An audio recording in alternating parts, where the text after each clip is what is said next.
I was recently reading Still Like an Artist by Austin Kleon. I realized that a lot of it applies to academic work. Creativity became this most precious talent of everyone. This is what all the headhunters look for. This is what all the HR people are screening for in the CVs.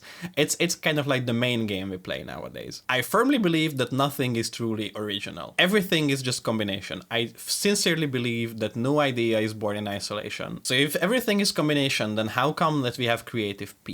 They are not grifters, you know. The trick is to combine stuff in a way how only you can. I really like kind of this notion because I think it kind of demystifies this idea of creativity, because a lot of people put a lot of pressure on kind of this ideas born in isolation. You're just like sitting down and like really trying to kind of like brainstorming, you know, with all the post-its and standing up because that's more efficient.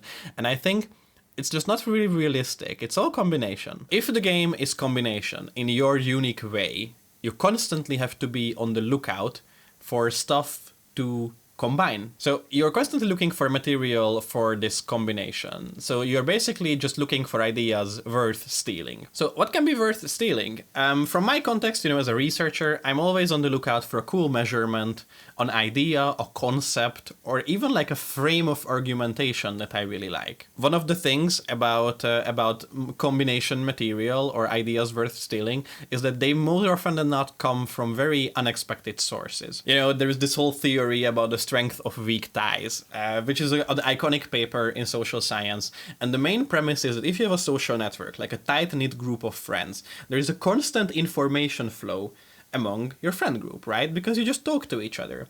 But that means that kind of the collective information is very homogeneous. Everyone kind of is up to speed with whatever all the others are thinking. But that doesn't really lead to new ideas, right? Because you already know what your friends know. So it's much more likely that instead of the very common friend group, it's going to be an outsider with a weak tie to you, with their own little homogeneous friend group that is going to provide you with new ideas. And the whole theory around this is that these weak ties between very distinct groups are the main sources of novel information, because, you know, it's one homogeneous information group and then another homogeneous information group, and then this little bridge between them is where the information difference actually can manifest. Now, this sounds very theoretical, but basically what I mean is that a lot of the best ideas I have come from chats with colleagues in 60 seconds at a coffee machine. You know, oh, what are you working on? Oh, this. Oh, you know, it is interesting. Have you thought about that? It's like, oh my God, I didn't, because I was talking to my friends who think like I do. And then this guy who doesn't think like I do, all of a sudden is like, oh, for him it's trivial. For me, it's novel piece of information. I notice this a lot when I'm supervising master students, because there is a certain level of myopia that you develop when you work in a discipline. You know, like you live and breathe a certain literature or a certain methodology, and then you just like kind of like are too close. You can see the forest from the trees. And then a master student who absolutely has nothing to do with it can very often just like ask one question.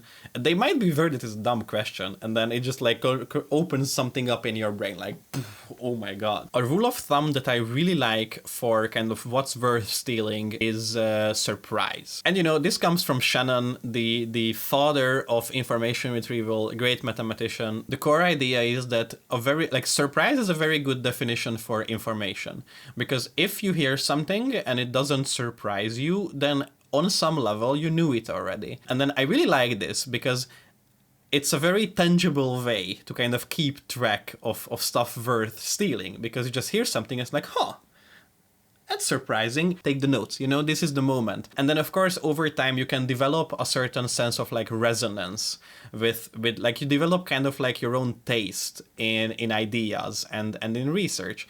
And then you will just have this good feeling towards certain ideas or certain constructs.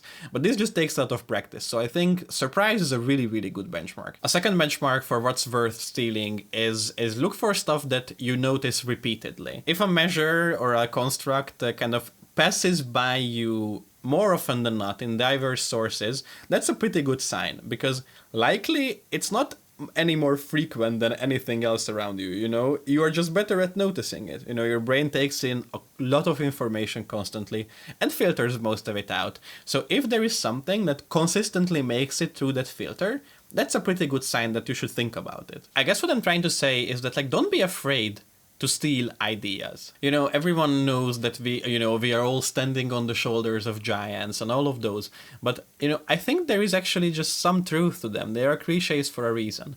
And I think if you get good at kind of finding stuff that resonate with you and combining them in your unique way, it can be a source of consistent great ideas, which will just feel great to you. And of course, obviously, you know, stealing ideas doesn't mean plagiarism. You know, you should always attribute the source and like kind of treat the people that you steal from with respect, because their work is kind of the lifeblood of your work down the line. All right, so to summarize, you should be on the lookout for ideas worth stealing.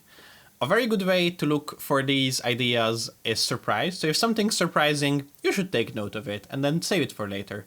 And then another one is repeated encounters, because if you consistently notice something, there is likely something to it. To make sure that you can capitalize on the stolen ideas and that you actually notice when something pops up repeatedly, you have to make sure that you write everything down.